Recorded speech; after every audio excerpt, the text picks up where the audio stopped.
ನಮಸ್ಕಾರ. Welcome to ವಿ3 vastu and astrology. ಇವತ್ತಿನ ವಿಡಿಯೋದಲ್ಲಿ ನಾವು ನೋಡೋ ವಿಷಯ ಏನಪ್ಪ ಅಂದರೆ, ಈ ಗುರು ಗೋಚಾರ ಫಲ 2025. ಗುರು ಗ್ರಹನೇ ಒಂದೊಂದು ವರ್ಷಕ್ಕೂ ಒಂದೊಂದು ರಾಶಿನೇ ಸಂಚಾರ ಮಾಡ್ತಾ ಇದ್ದಾರೆ. 12 ವರ್ಷದಲ್ಲಿ 12 ರಾಶಿನೂ ಸುತ್ಕೊಂಡ್ಬಂದ್ಬಿಡ್ತಾರೆ. ಇದನ್ನೇ ಈ ಗುರು ಗ್ರಹಕ್ಕೆ ನಾವು ತುಂಬ ಇಂಪಾರ್ಟೆನ್ಸ್ ಕೊಡೋದು. ಯಾಕಂದರೆ ಒಳ್ಳೆಯ ಶುಭ ಫಲಗಳು ಒಬ್ರಿಗೆ ಮನೆಯಲ್ಲಿ ಆಗಬೇಕು, ಇಲ್ಲ ಒಬ್ರಿಗೆ ಒಳ್ಳೇದಾಗಬೇಕಂದ್ರೆ ಎಲ್ಲರೂ ವೇಟ್ ಮಾಡ್ತಾ ಇರೋದು ಈ ಗುರು ಗ್ರಹ ಗೋಚಾರ. ಸೊ ಇವಾಗ ಈ ವರ್ಷದಲ್ಲಿ ಮೇ ತಿಂಗಳು 14ನೇ ತಾರೀಕು ರಾತ್ರಿ 11:21 ಈ ಗುರು ಗ್ರಹ ಋಷಭ ರಾಶಿನಿಂದ ಮಿಥುನ ರಾಶಿಗೆ ಸಂಚಾರ ಆಗಿದೆಯೇ. ಸೊ ಈ ಸಂಚಾರ ಇರೋ 12 ರಾಶಿನವ್ರಿಗೂ ಯಾವ ಥರ ಫಲ ಕೊಡ್ತದಂತ ನಾವು ಇವಾಗ ಒಂದು ಡಿಸ್ಕಸ್ ಮಾಡುವ. ಇವತ್ತಿನ ನಾವು ಮಾತಾಡೋ ರಾಶಿ ಯಾವುದಂದ್ರೆ ಈ ಸಿಂಹ ರಾಶಿ. ಈ ಸಿಂಹ ರಾಶಿ ಅಂದರೆ ಎಲ್ರಿಗೂ ಗೊತ್ತಿರೋ ವಿಷಯನೇ. ಸಿಂಹಾಧಿಪತಿ ಸೂರ್ಯ. ಈ ಸೂರ್ಯ ಏನು ಮಾಡ್ತಾರೆ, ನಾವು ಪ್ರೇ ಮಾಡಲಿ ಅಥವಾ ಒಂದು ಪೂಜೆ ಮಾಡಲಿ, ಏನು ಮಾಡಿಲ್ಲ ಆದ್ರೂ ಅವ್ರ ಡ್ಯೂಟಿ ಕರ್ತವ್ಯ ಕರೆಕ್ಟಾಗಿ ಮಾಡ್ಕೊಂಬರ್ತಾರೆ. ಏನು ಎಕ್ಸ್ಪೆಕ್ಟ್ ಮಾಡೋದಿಲ್ಲ ಅಂಥ ವಿಷಯ. ಈ ಸೂರ್ಯ ಗ್ರಹ ಸಿಂಹ ರಾಶಿನವರಾಗಲಿ, ಇಲ್ಲಿ ಸೂರ್ಯ ಪ್ಲಾನೆಟ್ ಯಾರಕ್ಕೂ ಜಾಸ್ತಿ ಪವರ್ ಇದೆಯೋ ಅವರು ವಿತೌಟ್ ಎಕ್ಸ್ಪೆಕ್ಟಿಂಗ್ ಎನಿಥಿಂಗ್, ಬೇರೆಯವ್ರದ್ದು ಏನು ಎಕ್ಸ್ಪೆಕ್ಟ್ ಮಾಡೋದಿಲ್ಲ. ಅವ್ರು ಮಾಡೋ ಕೆಲಸ ಒಳ್ಳೇದು ಮಾಡ್ಬೇಕಾದ್ರೆ ಒಳ್ಳೇದು ಮಾಡ್ತಾರೆ, ಕೆಟ್ಟದ್ದು ಮಾಡ್ಬೇಕಾದ್ರೆ ಕೆಟ್ಟದ್ದು ಮಾಡ್ಬಿಡ್ತಾರೆ. ಆದರೆ ತುಂಬ ಜನಕ್ಕೆ ಸೂರ್ಯ ಗ್ರಹ ಒಳ್ಳೇದೇ ಮಾಡೋದು. 12 ವರ್ಷಕ್ಕೆ ಒಂದ್ಸಾರಿ ಒಂದೊಂದು ರಾಶಿನಲ್ಲಿ ಬರೋ ಗುರುಗ್ರಹ ಇವಾಗ ಇರೋದು ಮಿಥುನ ರಾಶಿ. ಈ ಮಿಥುನ ರಾಶಿಯಲ್ಲಿ ಇರೋದು ಫಲ ಈ ಸಿಂಹ ರಾಶಿಗೆ ನವ್ರಿಗೆ ಏನು ಒಳ್ಳೇದಾಗುತ್ತವೆ, ಏನು ತಾಪತ್ರ ಇದೆ ಅಂತ ನಾವು ನೋಡುವಾಗ, ಎಲ್ಲ ವಿಷಯದಲ್ಲಿ ಇಷ್ಟು ದಿವಸ ನಾರ್ಮಲ್ ಏನು ಮಾಡ್ತಾರೆ, ಸೂರ್ಯ ಅಂದರೆ ಒಂಥರ ಹೆಡ್, ಫ್ಯಾಮಿಲಿ ಹೆಡ್ ಆಗಲಿ, ಕೆಲಸದಲ್ಲಿ ಒಂದು ಹೆಡ್ ಇರ್ತಾರೆ, ಪಾಲಿಟಿಕ್ಸ್ಲಿ ಇರ್ತಾರೆ. ಇಂಥವ್ರೆಲ್ಲ ನಾವೇನು ಮಾಡ್ತೀವಿ, ಶಾಸ್ತ್ರದಲ್ಲಿ ಸೂರ್ಯನ್ ಕಾರಕ ಅಂತ ಹೇಳ್ತೀವಿ. ಸೂರ್ಯ ಏನ್ ಮಾಡ್ತಾರೆ, ಅವ್ರು ಯಾರು ನಂಬ್ಕೊಂಡಿದಾರೋ ಅವ್ರ ಮೇಲೆ ಒಳ್ಳೆ ಪೊಸಿಷನ್ ಇಟ್ಕೊಂಡ್ಬರ್ತಾರೆ. ಯಾರು ಅವ್ರಿಗೆ ಅಪೋಸ್ ಮಾಡ್ತಾರೋ ಸ್ವಲ್ಪ ಸೈಡ್ ಲೈನ್ ಮಾಡ್ತಾರೆ. ಇಂಥ ಗುಣ ಇರೋರು ಈ ಸಿಂಹರಾಶಿನವರು ಅಥವಾ ಈ ಸೂರ್ಯನ್ ಪವರ್ ಜಾತಕದಲ್ಲಿ ಯಾರಿಗೂ ಜಾಸ್ತಿ ಇದೆಯೋ ಇಂಥ ಕ್ಯಾರೆಕ್ಟರ್ ಇರ್ತವೆ. ಸೊ ಇವ್ರಿಗೆ ಏನಾಗ್ತಂದ್ರೆ, ಮಿಥುನದಲ್ಲಿ ಬರೋ ಗುರು ಫ್ರೆಂಡ್ಲಿ ಪ್ಲಾನೆಟ್. ಸೂರ್ಯನ್ಗೆ ಯಾವತ್ತೂ ಅಡ್ವೈಸ್ ಏನಂದ್ರೆ ಗುರುಗ್ರಹನೇ. ಅವ್ರು ಇವಾಗ 11ನೇ ಮನೆಗೆ ಬರ್ತಾ ಇದ್ದಾರೆ. ಯಾವುದು, ಸಿಂಹ ರಾಶಿಗೆ 11ನೇ ರಾಶಿ ಅನ್ನೋದು ಈ ಮಿಥುನ ರಾಶಿ. ಅಂದ್ರೆ ಇಷ್ಟು ದಿವಸ ಸಿಂಹ ರಾಶಿನವರು ಏನೇನು ಮಾಡಬೇಕಂತ ವೆಯ್ಟ್ ಮಾಡಿದ್ರು, ಯಾವ ತಡೆ ತಾಪತ್ರಯಲ್ಲಿ ಅನುಭವಿಸಿದ್ರು, ಇವಾಗ ಸ್ವಲ್ಪ ಜನ ಗೌರ್ಮೆಂಟ್ ಜಾಬ್ಗೆ ವೆಯ್ಟ್ ಮಾಡಿರ್ತಾರೆ, ಮ್ಯಾರೇಜಿಗೆ ವೆಯ್ಟ್ ಮಾಡ್ತಾ ಇರ್ತಾರೆ, ಮನೆ ಕಟ್ಬೇಕು ಅನ್ಕೊಂಡಿರ್ತಾರೆ. ಎಲ್ಲ ವಿಷಯಕ್ಕೂ ಅವ್ರ ಡ್ರೀಮ್ ಫುಲ್ಫಿಲ್ ಆಗೋ ಟೈಮ್ ಏನಂದ್ರೆ ಈ ಗುರು ಗ್ರಹ ಗೋಚಾರ ಮಿಥುನದಲ್ಲಿ ಬರೋದು ತುಂಬಾ ಒಳ್ಳೆ ಟೈಮ್. ಸೊ ಒಳ್ಳೆ ಟೈಮ್ ಇರುವಾಗ ಈ ಸಿಂಹ ರಾಶಿನವರು ಯಾವ ತರ ವಿಷಯದಲ್ಲಿ ಪ್ಲಾನ್ ಮಾಡ್ಕೊಂಡು ಮುಂದೆ ಹೋಗೋದಂತ ಈ ಪ್ಲಾನ್ ಮಾಡ್ಕೊಳ್ಳೋದು ಒಳ್ಳೆ ವಿಷಯ. ಹೀಗೆ 10ನೇ ಮನೆಯಲ್ಲಿ ಇಷ್ಟು ದಿವಸ ಗುರುಗ್ರಹ ಇತ್ತು. ಇವಾಗ 11ನೇ ಮನೆಯಲ್ಲಿ ಬರೋದು ಏನಂದ್ರೆ ಎಲ್ಲಾ ವಿಷಯದಲ್ಲಿಯೂ ಅನ್ಎಕ್ಸ್ಪೆಕ್ಟೆಡ್ ಲಾಭ. ನೀವು ಒಂದು ಫೈನಾನ್ಸ್ ಮಾಡಿರ್ತೀರಾ, ಸೈಟ್ ಮೇಲೆ ಹಾಕಿರ್ತೀರಾ, ಯಾವುದೋ ವಿಷಯಕ್ಕೆ ಮಾಡಿರ್ತೀರಾ, ಏನೇನು ಎಕ್ಸ್ಪೆಕ್ಟ್ ಎಲ್ಲ ವಿಷಯದಲ್ಲಿ ಪಾಸಿಟಿವ್ ಎಫೆಕ್ಟ್ ಇರೋದು ಏನಂದ್ರೆ ಈ ಗುರು ಗ್ರಹ ಗೋಚಾರ ಹೀಗೆ ಬಂದಿರೋದು 2025. ಕೆಲಸದ ವಿಷಯದಲ್ಲಿ ಏನ್ ಮಾಡಿರ್ತಾರೆ ಅಂದ್ರೆ, ತುಂಬಾ ಜನ ಇಂಪ್ರೂವ್ಮೆಂಟ್ ಇರಲಿಲ್ಲ, ಪ್ರಮೋಷನ್ ಇರಲಿಲ್ಲ, ಸುಮ್ಮನೆ ವರ್ಕ್ ಮಾಡ್ತೀವಿ, ರೆಕಗ್ನಿಷನ್ ಇಲ್ಲ, ಇಂಥ ವಿಷಯ ಎಕ್ಸ್ಪೆಕ್ಟ್ ಮಾಡೋಕ್ಕೆ ಇದು ಒಳ್ಳೆ ಟೈಮ್. ಪಾಸಿಟಿವ್ ಆಗಿ ನಿಮ್ಗೆಲ್ಲ ಸಬಾರ್ಡಿನೇಟ್ಸ್ ಆಗಲಿ, ಇಮಿಡಿಯೇಟ್ ಬಾಸ್ ಯಾರು ಇರ್ತಾರೋ ಒಂದು ಅಪ್ರಿಸಿಯೇಷನ್ ಸಿಕ್ಕೋ ಟೈಮ್. ಈ ಟೈಮಲ್ಲಿ ಜಾಬ್ ವಿಷಯದಲ್ಲಿ ತುಂಬ ಚೆನ್ನಾಗಿ ಆಗಿ ಬರ್ತವೆ. ಅದಿಲ್ಲ ಸರ್ ನಾವು ಬಿಸ್ನೆಸ್ ಮಾಡ್ತೀವಿ ಅಂದರೆ ಈ ಬಿಸ್ನೆಸ್ ಕ್ಯಾಟಗರಿ ಪೀಪಲ್ಗೂ ಇಷ್ಟು ದಿವಸ 10ನೇ ಮನೆಯಲ್ಲಿರೋ ಗುರು ಸ್ವಲ್ಪ ಬಿಸ್ನೆಸ್ ವಿಷಯದಲ್ಲಿ ಕನ್ಫ್ಯೂಷನ್ ಆಗಿರ್ತವೆ, ಒಂಥರ ಪೊಸಿಷನ್ ಚೇಂಜ್ ಆಗಿರ್ತವೆ. ತುಂಬ ಜನಕ್ಕೆ 10ನೇ ಮನೆಯಲ್ಲಿ ಗುರು ಇರುವಾಗ ಸಿಂಹ ರಾಶಿನವ್ರಿಗೆ ಕೆಲಸ ಹೋಗಿರ್ತವೆ. ಕೆಲಸ ಹೋಗ್ಬಿಟ್ಟು ಇವಾಗ ಹೊಸ ಕೆಲಸ ಸಿಕ್ಕೋ ಚಾನ್ಸಸ್ ತುಂಬ ಚೆನ್ನಾಗಿರ್ತವೆ. ಒಂಥರ ಪ್ರೊಫೆಷನ್ ಚೇಂಜ್ ಆಗಿರ್ತವೆ, ಸ್ವಲ್ಪ ಜನಕ್ಕೆ ಪೊಸಿಷನ್ ಚೇಂಜ್ ಆಗಿರ್ತವೆ. ಸೊ ಅವ್ರವ್ರು ಯಾವ ತರ ಪೊಸಿಷನ್ ಇದ್ದಾರೋ ಅವ್ರ ತಕ್ಕನವಾಗಿ ಸೇರಿರ್ತವೆ. ಬಿಸ್ನೆಸ್ ಮ್ಯಾನ್ಗಳಿಗೆ ಒಂಥರ ಅವ್ರು ಯಾವ ತರ ಬಿಸ್ನೆಸ್ ಮಾಡಿದಾರೋ ಹೊಸ ಬಿಸ್ನೆಸ್ ಶುರು ಮಾಡೋಕ್ಕೆ ಚಾನ್ಸಸ್ ತುಂಬಾ ಚೆನ್ನಾಗಿ ಕಂಡು ಬರುತ್ತವೆ. ಸೊ ಸಿಂಹ ರಾಶಿನವ್ರಿಗೆ ಒಳ್ಳೆ ಫಲ ಏನಂದ್ರೆ ಇಂಥ ವಿಷಯನ ನಾವು ಪ್ಲಾನ್ ಮಾಡ್ಕೊಂಡು ಮುಂದುವರಿಸಬಹುದು. ಬಟ್ ಏನಪ್ಪಾ ಅಂದ್ರೆ ಯಾವ ವಿಷಯ ಆದ್ರೂ ಪ್ಲಾನ್ ಮಾಡಿ ಮಾಡ್ಬೇಕು. ಒಂದ್ಸಾರಿಗೆ 2 ಸಾರಿ ಯೋಚನೆ ಮಾಡ್ಬಿಟ್ಟು ಪ್ಲಾನ್ ಮಾಡಿದರೆ ನೀವು ಎಷ್ಟು ಲಾಭ ಎಕ್ಸ್ಪೆಕ್ಟ್ ಮಾಡಿದ್ರೋ ಅದಕ್ಕಂತೂ 10 ಟೈಮ್ಸ್ ಲಾಭಗಳು ಪಡ್ಕೋಬಹುದು. ಕೆಲಸದ ವಿಷಯದಲ್ಲಿ ಇಷ್ಟು ಸ್ವಲ್ಪ ಲೇಸಿಯಾಗಿ ಏನೋ ಒಂಥರ ಡಲ್ ಮೈಂಡಲ್ಲಿ ವರ್ಕ್ ಮಾಡಿರೋದಕ್ಕೆ ಮೈಂಡ್ ಸ್ಪೀಡ್ ವರ್ಕ್ ಆಗಿ ಪಾಸಿಟಿವ್ ಮೋಡಲ್ಲಿ ವರ್ಕ್ ಮಾಡಿಸಿ ಒಂಥರ ಅಚೀವ್ಮೆಂಟ್ ಮಾಡಿ ಕೆಲಸದಲ್ಲಿ ಒಂದು ಅಪ್ರಿಷಿಯೇಷನ್ ಸಿಕ್ಕೋ ಪೊಸಿಷನ್ ತುಂಬಾ ಚೆನ್ನಾಗಿರ್ತವೆ ಈ ಟೈಮ್. ನಾವು ಇಷ್ಟು ದಿವಸ ಮನೆನೇ ಕಟ್ಟಿಲ್ಲ ಸರ್, ನಮಗೆ ತೊಂದರೆ ಇದೆಯಾ ಸೈಟ್ಗಳು, ಸಿಂಹರಾಶಿನವ್ರು ಸ್ವಲ್ಪ ಮನೆ ಸೆಟ್ ಆಗೋದು ಲೇಟ್, ಸ್ವಲ್ಪ ಜನಕ್ಕೆ ಆಗೋದು ಇಲ್ಲ ಅಂತ ವೆಯ್ಟ್ ಮಾಡೋದಕ್ಕೆ ಇದು ಒಳ್ಳೆ ಟೈಮ್.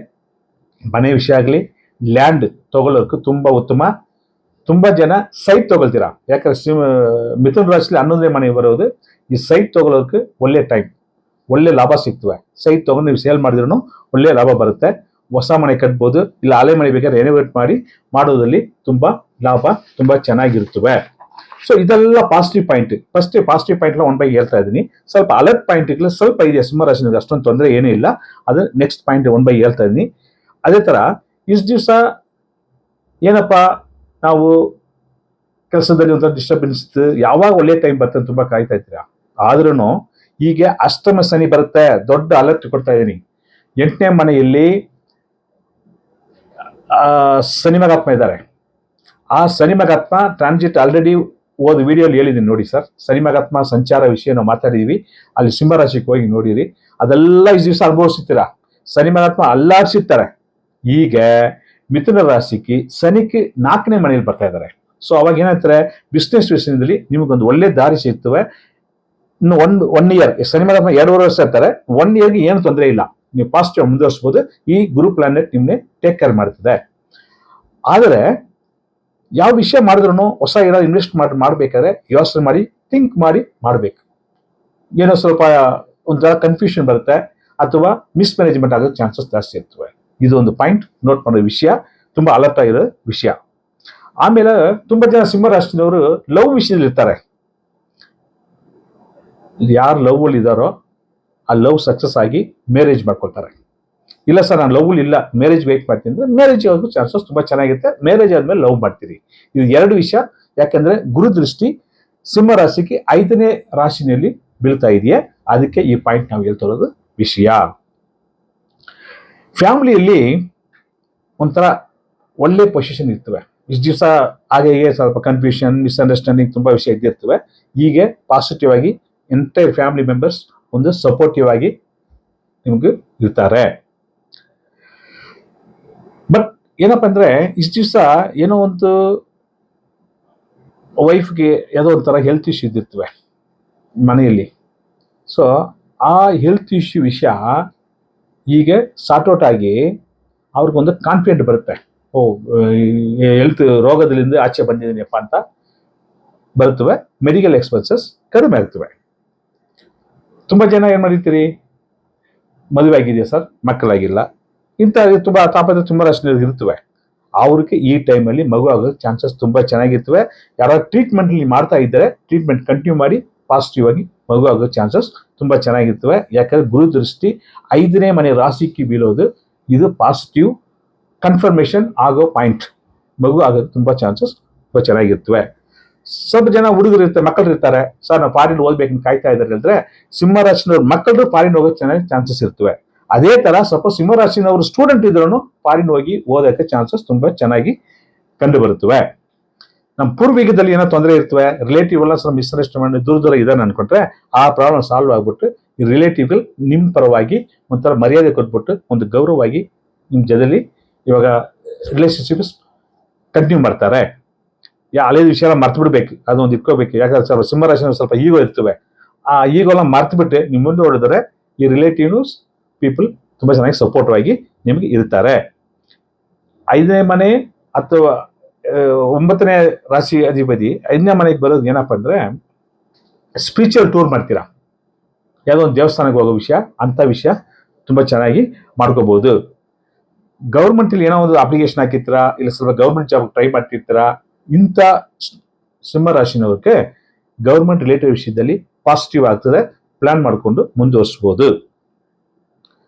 ಅಷ್ಟೇ ಇಲ್ಲ, ಥರ ವೈಫ್ ಜೊತೆಲಿ ಇಷ್ಟು ದಿವಸ ಏನೋ ಒಂದು ಇದ್ದೀವಿ ಅಂತ ಅನ್ಕೊಂಡ್ರೆ ಸ್ವಲ್ಪ ಒಬ್ಬರೊಬ್ರಿಗೆ ಅಂಡರ್ಸ್ಟ್ಯಾಂಡಿಂಗ್ ಜಾಸ್ತಿ ಆಗಿ ಲವ್ ಕ್ರಿಯೇಟ್ ಆಗ್ತವೆ. ಸ್ವಲ್ಪ ಜನ ಸರ್ ನಮ್ಗೆ ವೈಫೈ ಇಲ್ಲ, ವೈಫೈ ಬಿಟ್ಬಿಟ್ಟು ಸೆಪರೇಷನ್ ಇರ್ತಾರೆ, ತುಂಬಾ ಜನ ಇರ್ತಾರೆ ಈ ಸಿಂಹರಾಶಿನವರು. ಯಾಕಂದ್ರೆ ಸಿಂಹರಾಶಿ ಸ್ವಲ್ಪ ಫ್ಯಾಮಿಲಿ ಲೈಫ್ ಹಾಗೆ ಇರ್ತವೆ. ಅಂತ ಟೈಮ್ ಏನ್ ಮಾಡ್ತಾರೆ, ಸೆಕೆಂಡ್ ಮ್ಯಾರೇಜ್ ಯಾರು ನೀವು ರೆಡಿ ಮಾಡಿರ್ತೀರೋ ಸೆಕೆಂಡ್ ಮ್ಯಾರೇಜ್ ಮಾಡ್ಕೋಬಹುದು. ಲಿವಿಂಗ್ ಟುಗೆದರ್ ಯಾರಿದ್ದೀರೋ ಅವರೆಲ್ಲ ಸೆಕೆಂಡ್ ಮ್ಯಾರೇಜ್ ಪ್ಲಾನ್ ಮಾಡ್ಕೊಂಡು ಮುಂದುವರಿಸಬಹುದು.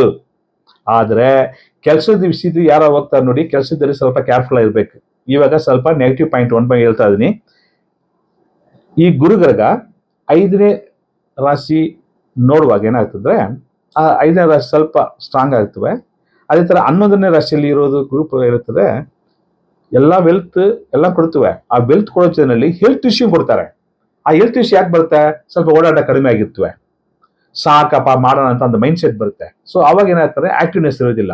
ಸೊ ಎವ್ರಿ ಡೇ ಸಿಂಹ ರಾಶಿನವರು ಹೆಲ್ತ್ ಕೇರ್ ಮಾಡ್ಕೋಬೇಕಾದ್ರೆ walking important, day to day ಮಾಡೋ ಎಕ್ಸಸೈಸ್ ವೆರಿ ಇಂಪಾರ್ಟೆಂಟ್. ಸ್ವಲ್ಪ ಜಿಮ್ಗೆ ಹೋಗ್ಬೇಕಂದ್ರೆ ಮಾಡ್ಕೋಬಹುದು.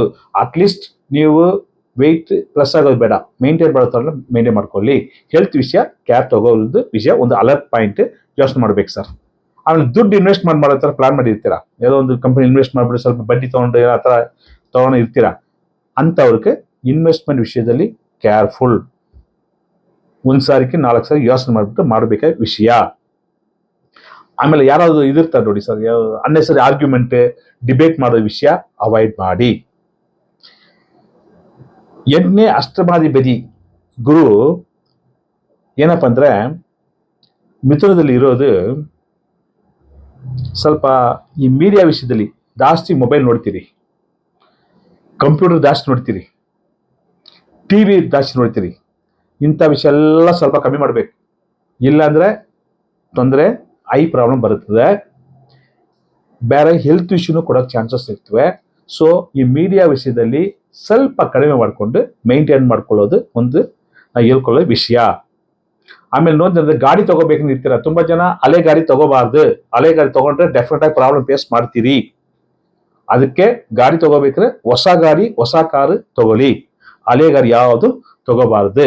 ಸೊ ಇಂಥ ವಿಷಯಗಳು ಸ್ವಲ್ಪ ಏನಿರೋದು ಅಲರ್ಟ್ ಇರೋ ವಿಷಯಗಳು ಫ್ಯೂ ಪಾಯಿಂಟ್ಸ್ ಹೇಳಿದ್ದೀನಿ, ಬಟ್ ಒಳ್ಳೆ ವಿಷಯಗಳು ತುಂಬಾ ಪಾಯಿಂಟ್ ಹೇಳಿದ್ದೀನಿ. ಸೊ 70 to 80% ಒಳ್ಳೆ ವಿಷಯ ಆಗುತ್ತವೆ. ಯಾಕಂದ್ರೆ ಶನಿ ಮಹಾತ್ಮ ಅಲ್ಲಿ ಅಷ್ಟಮದಲ್ಲಿ ಇರೋದು ತುಂಬಾ ಹುಷಾರಾಗಿರೋ ವಿಷಯ.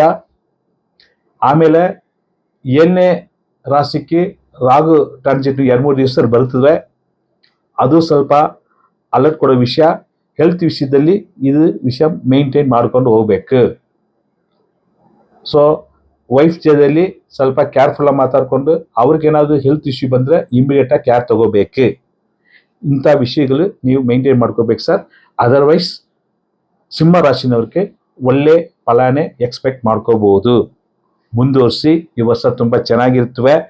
ಬೇಕಾದ್ರೆ ನಾವಿನ್ನೂ ಏನು ಇನ್ವೆಸ್ಟ್ಮೆಂಟ್ ಬೇರೆ ಹೊಸ ವಿಷಯ ಮಾಡಿದ್ರೆ ಒಂದು ಆಸ್ಟ್ರಾಲಜಿ ಹತ್ರ ಕನ್ಸಲ್ಟ್ ತಗೊಂಡು ಮುಂದುವರಿಸಿ, ಅಡ್ವೈಸ್ ತಗೊಂಡು ಪಾಸಿಟಿವ್ ಟೈಮ್ ಇರುವಾಗ ಯೂಸ್ ಮಾಡ್ಕೊಳ್ಳಿ ಅಂತ ಹೇಳಿ ನಮ್ಮ ಚಾನೆಲ್ ಸ್ವಲ್ಪ ಸಬ್ಸ್ಕ್ರೈಬ್ ಮಾಡಿ, ಆಮೇಲೆ ಲೈಕ್ ಮಾಡಿ ಅಥವಾ ಕಮೆಂಟ್ ಮಾಡಿ. ಯಾಕಂದ್ರೆ ಇದು ಸ್ವಲ್ಪ ನಮಗೆ ಮೋಟಿವೇಟ್ ಮಾಡ್ತವೆ, ಯಾವ ನೆಕ್ಸ್ಟ್ ವಿಡಿಯೋ ಯಾವ ಥರ ಆಗ್ಬೋದು, ನಾವು ಯಾವ ಥರ ನಮ್ಮದು ವಿಡಿಯೋ ತೊಂದರೆ ಇದೆಯಾ ಸ್ವಲ್ಪ ಅಪ್ಡೇಟ್ ಮಾಡ್ಕೋಬೋದು. ಸೊ ಇಂಥ ವಿಷಯಕ್ಕಾಗಿ ಮಾಡಿಕೊಂಡು ಸಪೋರ್ಟ್ ಮಾಡಿ ಸರ್, ಇದೆಲ್ಲ ಒಳ್ಳೇದಾಗುತ್ತವೆ. ನೆಕ್ಸ್ಟ್ ಬೇರೆ ರಾಹುಕೇತು ಟ್ರಾನ್ಸಿಟ್ ವಿಡಿಯೋಸ್ ಕಂಟಿನ್ಯೂ ಮಾಡ್ತೀವಿ, ಅದರಲ್ಲಿ ನೋಡ್ಬೋದು. ಒಳ್ಳೇದಾಗಲಿ ಅಂತ ಹೇಳಿ ವಿಡಿಯೋ ಮುಕ್ತಾಯ ಮಾಡ್ತೀವಿ. ನಮಸ್ಕಾರ.